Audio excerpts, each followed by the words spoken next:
is the Keep Your Fire Burning segment, and I want to talk today about you. Yes, you. You are a powerful, dynamic woman who gets things done, but you're busy.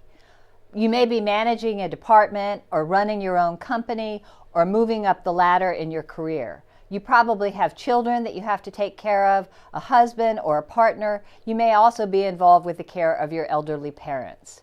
You're involved with nonprofit work, you volunteer perhaps at your child's school, and you try and fit in some of your exercise as well.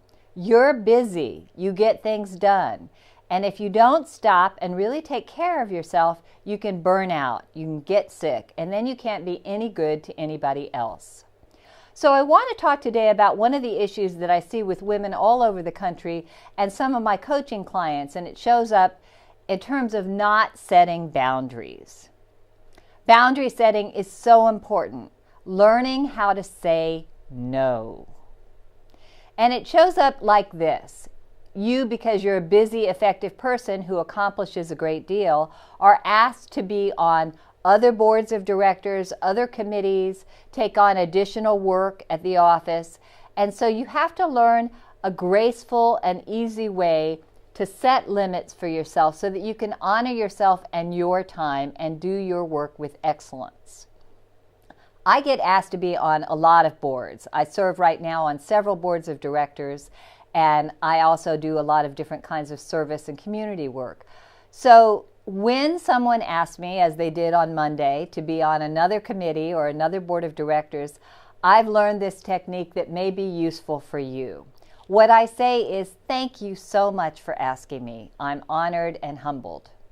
However, I have a great deal on my plate right now, and I can't give your organization the kind of attention and service that it deserves. I'm happy to recommend someone else, or you can ask me again in a year. Thank you so much. Hopefully that's a graceful and easy exit, and I've had some of my coaching clients try it and it's worked well for them.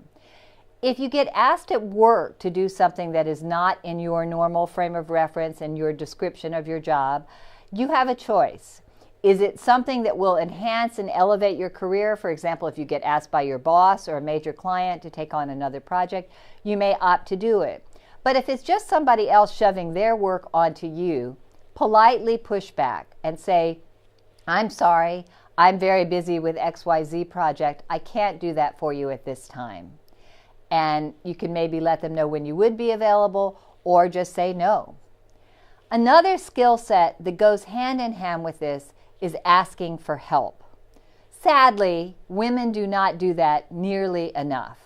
We need to ask for help clearly, specifically, and gratefully.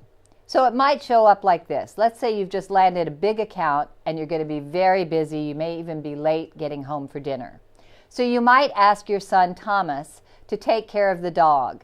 And you want to be very specific in your request, not demand, but in your request.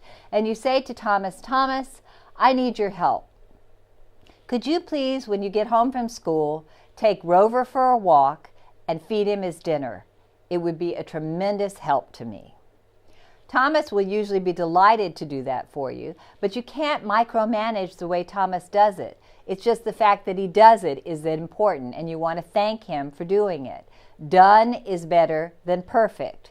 Same thing at the office. If you need help from one of your coworkers, colleagues, team members, or employees, you say, for example, Susan, I need your help.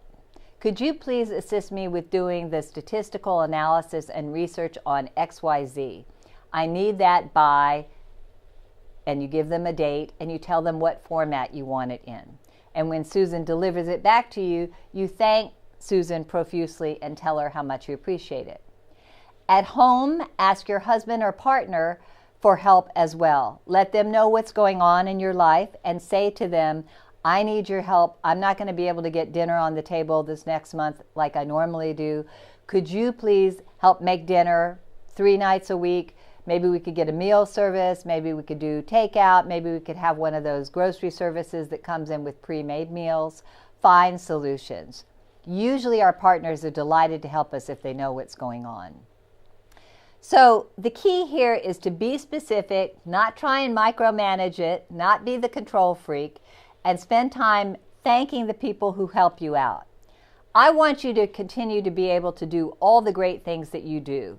So learn how to say no, set boundaries, and ask for help, and keep your fire burning.